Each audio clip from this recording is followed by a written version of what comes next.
diantaranya yang masuk kepada saya, ya.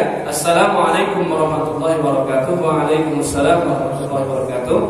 Bagaimana sikap kita dalam menjalankan ibadah puasa, ya, dan puasa para sahabat Nabi, sehingga ada perbedaan yang mencolok mengenai ketakwaan dan perilaku dan sikap, ya. Ini agak sedikit rumit memahami pertanyaan ini, tapi yang saya dapatkan, yang saya tangkap dari pertanyaan ini, maksudnya mungkin kita lihat para sahabat dan Nabi SAW dalam menyambut bulan Ramadan, ketakwaan mereka luar biasa. Perilaku mereka juga perilaku yang luhur, akhlak mereka akhlak yang mulia, dan sikap mereka dalam beribadah begitu bersemangat, ya, betul-betul yang disebut dengan fastabiqul khairat, berlomba-lomba dalam kebaikan. Namun kenapa di zaman kita saat ini tidak seperti mereka? Nah, bagaimana caranya atau bagaimana yang bisa kita lakukan untuk mirip seperti mereka? Ya, saya katakan ada 3 hal yang sudah dimiliki para sahabat sebelum mereka menghadapi bulan Ramadan, dan 3 hal ini tidak kita miliki, sehingga ketika kita menghadapi Ramadan itu jauh sekali perbandingannya dengan para sahabat dan Nabi SAW dalam menyambut bulan Ramadan. Apa saja 3 hal ini? Yang pertama, Nabi SAW dan para sahabat itu betul-betul mengetahui nilai, keutamaan dan keagungan bulan Ramadan. Sedangkan kita, banyak di antara kita yang tidak tahu seperti apa sih bulan Ramadan. Hanya sekedar kita ketahui ada puasa, ada tarawih, ada berbuka puasa, ada memberi makan orang puasa, ada membayar zakat fitri. Hanya itu saja, sekedar itu saja, dan itu kita jalani tahunan sehingga menjadi kebiasaan, ya. Dan ini berbahaya sebenarnya. Sesuatu yang biasa kita lakukan itu biasanya akan mengurangi sensitivitas kita. Kathratul misas tumisul ihsas. Kalau sudah sering menjalani Ramadan, itu nanti akan menjadikan apa? Kurang sensitivitas kita terhadap Ramadan. Karena merasa tahun depan juga ada lagi, tahun depan juga ada lagi. Jadi seperti seolah nggak ada perasaan perlu meningkatkan ibadah di bulan tersebut. Sedangkan para sahabat dan Nabi SAW, mereka sudah punya yang namanya ilmu, sudah mengetahui terlebih dahulu tentang nilai Ramadan dibandingkan bulan-bulan yang lain. Dan ini sudah pernah saya sampaikan di majelis ini, ya, tentang hadis Nabi SAW riwayat Abu Hurairah radhiyallahu taala anhu, "Idza kana awwalul lailatin min Ramadan", kalau sudah masuk malam pertama bulan Ramadan, ya, apa yang terjadi? Sufidatis syayatin wa maradatul jin. Ini supaya kita tahu nilai Ramadan, supaya kita kita sadar bahwasanya kita akan menyambut bulan yang paling mulia, maka harus ada yang berbeda. Kata Nabi SAW, kalau malam pertama dari bulan Ramadan, yang terjadi pertama, syaitan dan gembong-gembong jin yang suka menggoda manusia, pemimpin-pemimpin mereka akan sufidat, akan dibelenggu, dikunci, ya, tidak bisa keluar. Wa ghulqat abwabun nar wa lam yuftah minha babun, ditutup semua pintu neraka dan tidak ada satu pintu pun yang terbuka, ya. Wa futihat abwabul jannati wa lam yughlaq minha babun, seluruh pintu surga yang jumlahnya 8 dibuka oleh Allah, tidak ada satu pun yang ditutup. Summa yunadi munadin, ada malaikat yang menyeru, ya baghiyal khair aqbil wa ya baghiyasy syarr aqsir. Wahai para pecinta kebaikan, terimalah Ramadan ini untuk apa? Dijadikan momentum menambah amal soleh. Wa ya baghiyasy syarr, wahai para pecinta keburukan yang suka bermaksiat, maka hendaklah aqsir, berhentilah bermaksiat di bulan Ramadan. Walillahi mu'taqa'u minan nar wa zalika kullu laila. Ini yang paling luar biasa. Dan Allah memiliki hamba-hamba yang dibebaskan dari api neraka, dan ini terjadi di setiap malam. Kalau kita mengetahui ini, Pak, saya rasa setelah kita mendengar hadis ini dan meyakini dengan hati dan keimanan, tentu kita tidak akan menyia-nyiakan malam Ramadan. Tidak seperti kebanyakan masyarakat saat ini menjadikan Ramadan malamnya untuk begadang. Begadang bukan buat ibadah. Begadang buat apa, Pak? Ada yang main gaplek lah, ya, ada yang main kartu lah, ada yang game lah, ada yang ngegitar lah, ada yang ngumpul-ngumpul nggak jelas untuk menunggu sahur. Kemudian ba'da subuh tidur, bangunnya kapan? Maghrib. Ya, bangunnya ada yang maghrib, melewati salat zuhur, salat asar di jamak loh. Ya. Ada yang bangunnya zuhur, ada yang terlambat salat, ya, ada yang tidak ke masjid. Ini tidak mengetahui nilai Ramadan. Maka para sahabat dan Nabi SAW yang paling pertama mereka sudah punya ilmu dulu. Ya, sudah saya sampaikan juga di majlis ini tentang antara orang yang mendapat Ramadan dengan orang yang mendapat mati syahid. Hadis Talha bin Ubaidillah menunjukkan apa? Boleh jadi ketika kita memanfaatkan momentum Ramadan dengan memperbanyak amal salih, hal itu menjadikan kita lebih mulia dibandingkan orang yang mati syahid. Padahal kita tidak mati syahid. Selalu saya sampaikan kan, hadis dua orang sahabat datang kepada Nabi masuk Islam berbarengan. Yang satu giat ibadah, yang satu ibadahnya paket hemat, yang wajib-wajib doang. Ya, kemudian yang giat ibadah dia mati syahid, yang biasa-biasa saja ibadahnya dia tidak mati syahid. Allah berikan kesempatan hidup 1 tahun lagi setelah kematian saudaranya. Kemudian 1 tahun kemudian dia pun wafat. Wafatnya bukan karena mati syahid, wafatnya biasa saja. Kemudian Talha mimpi, di dalam mimpinya dia saksikan 2 orang tersebut akan memasuki pintu surga. Ternyata malaikat mempersilahkan orang yang tidak mati syahid untuk masuk surga terlebih dahulu. Baru setelah beberapa saat, ya, orang yang mati syahid baru yang dipersilakan masuk surga.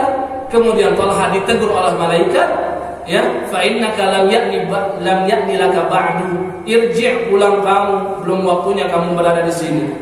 Kemudian dia bicarakan oleh para sahabat dan Nabi SAW pun mengatakan min aizalika ta'jabun, ya, hanya karena kisah Talha kalian terkejut, ya. Kata Nabi SAW, bukankah alaysa qad makasa haza ba'dahu sana? Bukankah orang yang tidak mati syahid dia diberikan kehidupan lagi oleh Allah 1 tahun setelah kematian saudaranya yang mati syahid. Wa adraka Ramadan, kuncinya dia mendapatkan bulan Ramadan. Ya, kemudian dia ibadah ini itu, salat ini, salat itu, ya, melakukan berbagai amal saleh sehingga surga dia dibandingkan dengan saudara yang mati syahid seperti bumi dan langit. Ya, ini nilai Ramadan.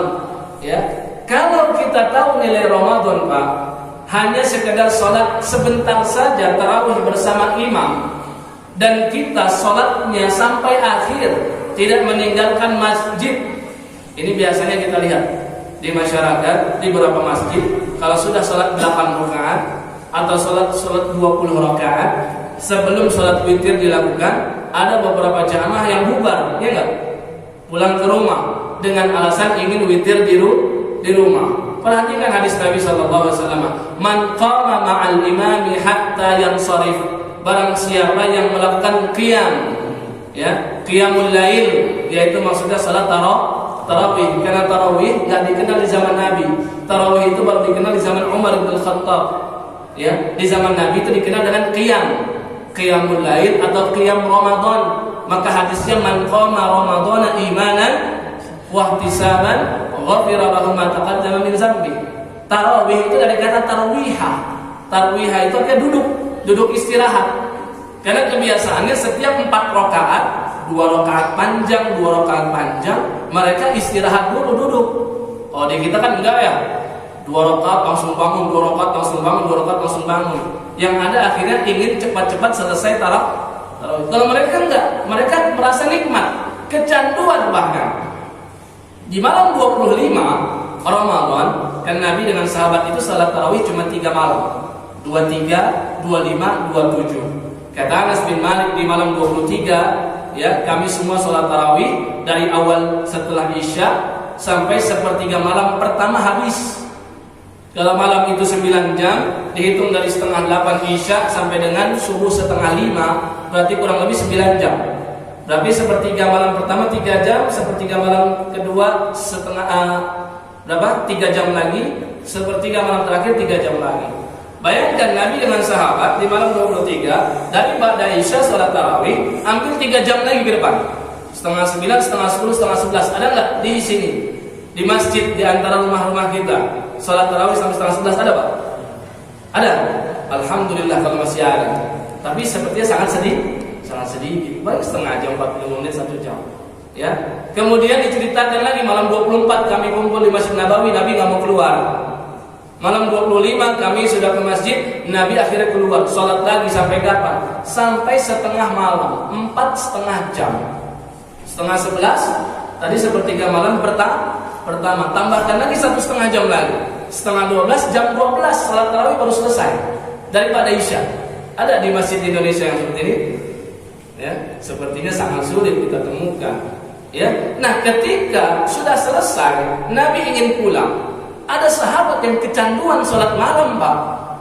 Kalau kita kecanduan maksiat, ya sahabat lain kecanduan ibadah. Dia mengatakan kepada Rasul, ya Rasulullah, lau nafaltana baqiyata lailatina hadhi. Ya Rasul, ya ini masih pertengahan malam, masih banyak baqiyahnya, masih banyak sisanya nih sebelum subuh. Ya, gimana kalau kita tambah sholat kita ya Nabi? Gitu kan sahabat, Pak. Ya, kalau kita Pak, salat tarawih kepanjangan, kira-kira ada nggak jamaah yang ngeletuk? Wah imam tambah lagi yuk salatnya, ada nggak? Yang ada Pak, udah pada pulang. Ya, di zaman Nabi kayak gitu. Kalau sudah kecanduan ibadah berkata, ya gimana coba kalau kita tambahkan ya Rasul sholat? Kata Nabi SAW, keluar hadis yang tadi saya sampaikan, yang sholat bersama imam sampai imam selesai, kutiba lahu qiyamul lailatin, akan dituliskan pahala di buku catatan amal dia telah sholat qiyamul lail semalam suntuk, nggak putus-putus dari ba'da Isya sampai subuh.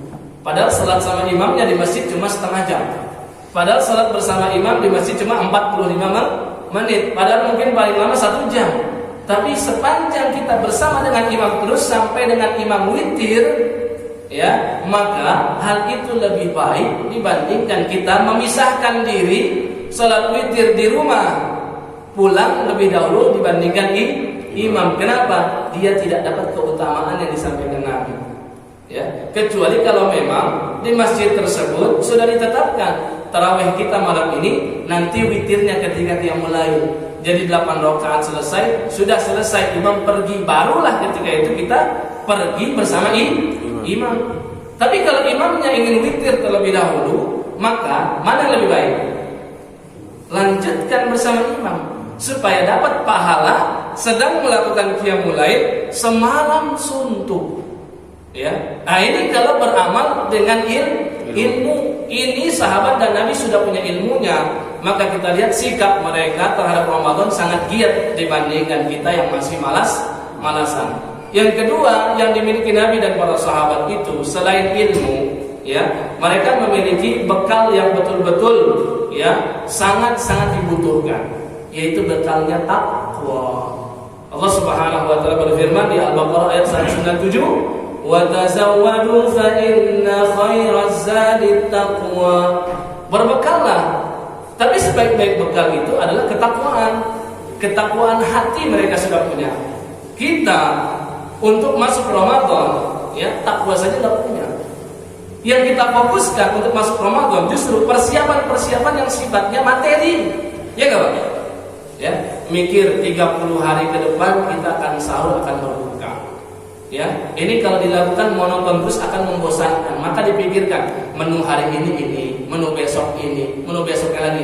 Yang kita pikirkan sifatnya duniawi. Bukan nggak boleh, Pak. Bukan nggak boleh kita ingin pilih-pilih. Apalagi kalau kita orang tua punya anak-anak, tentu untuk menjadikan anak-anak senang puasa, senang sahur, dan senang berbuka itu perlu apa? Ada seninya. Di antaranya kita variatifkan. Tapi jangan sampai ini menjadi fokus utama.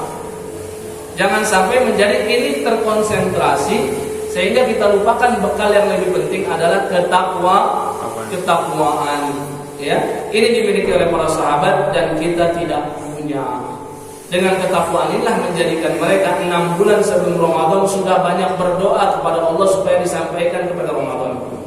Dengan ketakwaan inilah menyebabkan mereka setelah Ramadan usai mereka berdoa lagi 6 bulan ke depan supaya diterima. Di dalam kitab Lataiful Ma'arif milik Ibnu Rajab Al-Hambali dituliskan kebiasaan sahabat kanu, mereka yad'una Allah, berdoa kepada Allah sittata ashhurin, selama 6 bulan, an yuballighahum Ramadan, supaya Allah menyampaikan umur mereka kepada Ramadan. Jadi dimulai dari Rabiul Awal, Rabiul Tsani, Jumadal Ula, Jumadal Tsaniyah, ya, Ar-Rajab, Sya'ban. Sudah 6 bulan sebelum Ramadan dari Rabiul Awal, mereka doa, Allahumma sallimni ila Ramadan wa sallim li Ramadan wa tasallamhu minni mutaqabbala. Atau ada sebagian ulama yang mengubah satu doa yang juga bagus, Allahumma barik lana fi Rajab wa Sya'ban wa ballighna Ramadan. Tapi doa ini bisa dibaca ketika mulai Rajab, belum bisa dimulai sebelum-sebelumnya. Ya, mereka sudah punya persiapan bekal yang baik. Kita belum punya, maka beda Ramadan kita dengan kualitas Ramadan mereka. Yang ketiga dan yang terakhir, yang mereka punya itu adalah keyakinan bahwasannya beramal itu yang paling inti adalah diterimanya. Ya, mereka itu fokus terhadap diterima atau enggak amalnya. Kalau kita masih fokus terhadap apa? Meningkatkan amal, level kita masih rendah dibandingkan para sahabat. Sahabat itu biasa meningkatkan amal. Tapi setelah beramal apakah selesai? Belum. Mereka masih merasa khawatir kalau amal yang mereka lakukan tidak diterima. Di surah Al-Mu'minun, ya, ayat yang ke-60, ada sebuah ayat yang menjadikan Aisyah salah menduga dan menafsirkan ayat tersebut. Yang bunyinya walladzina yu'tuna ma ataw wa qulubuhum wajilatun annahum ila rabbihim raji'un. Dan orang-orang yang memberikan infak, ya, bersedekah atas apa yang diberikan oleh Allah kepadanya, tapi dia apa? Qulubuhum, hati dia itu wajilatun, merasa takut dan khawatir karena akan kembali kepada Allah. Aisyah bertanya, apakah yang dimaksud ayat ini? Orang yang rajin ibadah, orang yang bersedekah, tapi dia melakukan zina, tapi dia mencuri, tapi dia melakukan maksiat-maksiat yang lain sehingga dia takut nanti ketemu dengan Allah. Kata Nabi SAW, la ya binta as-siddiq, bukan itu maksud ayatnya, wahai putrinya Abu Bakar as-Siddiq. Tapi yang dimaksud adalah apa? Orang yang melakukan banyak amal, wa huwa yakhafu alla yataqabbala min, tapi dia takut setiap amal yang dia lakukan tidak ada satupun yang diterima oleh Allah Subhanahu wa ta'ala. Ya, nah ini yang menyebabkan Ramadan kita sangat berbeda dibandingkan Ramadannya para nabi dan para sahabat radhiyallahu taala